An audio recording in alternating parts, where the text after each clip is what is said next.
Sir number था तो मैंने कहा, ग्रुप में आया तो मैंने कहा किसका नंबर है। जी, मुझे मैथिली शरण गुप्त कहते हैं। जी सर। मैं फॉर्मर डीजीपी मध्य प्रदेश हूँ और जी। President crime free Bharat mission हूँ। अच्छा। जी जी सर, एमपी से हैं सर? जी, मध्य प्रदेश से। जी जी, मैं भी एमपी डिस्ट्रिक्ट निवाड़ी से हूँ। जी जी, मैं आपके जिले का बहुत पहले जी 89 में आपके जिले का मैं एसपी भी रहा हूँ। जी, बहुत बहुत धन्यवाद आप सर में आपको। जी, अब जो है निवाड़ी अलग जिला नहीं होता था, ये जी जी। टीकमगढ़ का ही हिस्सा था। जी जी। सर अभी वर्तमान में कहाँ हैं सर आप?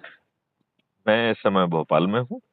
जी सर, ग्रुप में ये नंबर आया तो हमने कहा सर का नंबर लगा के देखें कहाँ से है।